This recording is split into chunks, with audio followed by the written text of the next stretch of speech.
la controverse entourant la chanson raciste publiée par Enzo Fernandez sur les réseaux sociaux, après la victoire argentine en Copa América continue de susciter des réactions. Cette fois, c'est Javier Milei, le président d'extrême droite de l'Argentine, qui a pris la parole pour défendre ses joueurs, accompagné de sa vice-présidente, Victoria Villarruel. La situation pourrait-elle évoluer vers un incident diplomatique?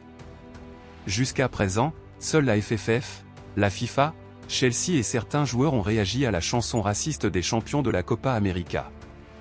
Wesley Fofana, Jules Koundé et Mike Maignan ont tous exprimé leur opinion sur cette affaire, tandis que Fernandez a présenté des excuses publiques.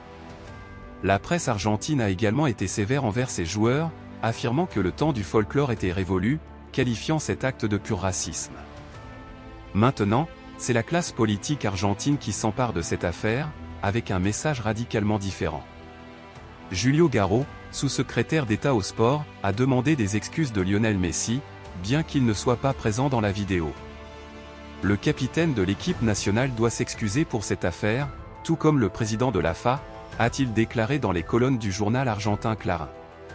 Cette demande a cependant conduit à son licenciement immédiat par Javier Milei. Le président Milei a justifié cette décision en déclarant « dire que Messi doit s'excuser auprès de certains Européens colonisateurs pour une chanson qui dit la vérité, c'est aller totalement à l'encontre de l'idéologie de Javo », exprimant ainsi son soutien aux joueurs et affirmant que personne au sein du gouvernement ne devrait dicter ce que l'équipe nationale argentine ou tout autre citoyen doit faire.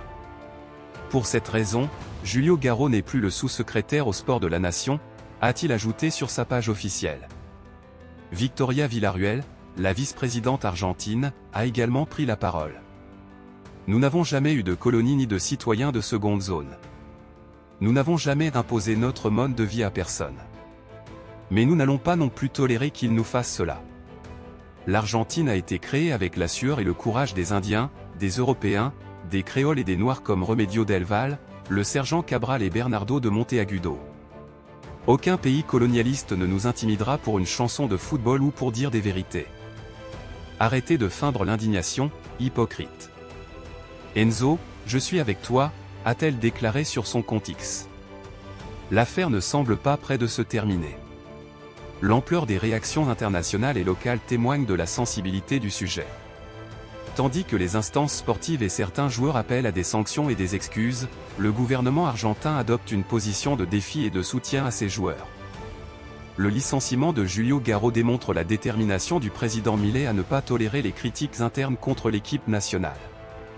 La position de la presse argentine, en dénonçant ouvertement le racisme, contraste avec celle du gouvernement, accentuant le fossé entre les différentes factions au sein de la société argentine.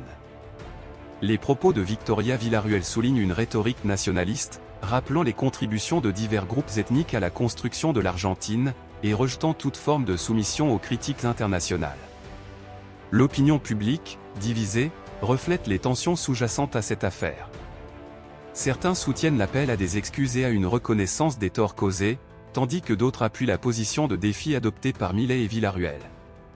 L'incident met en lumière les fractures sociales et politiques en Argentine, ainsi que la complexité des enjeux raciaux et identitaires dans le monde du sport et au-delà.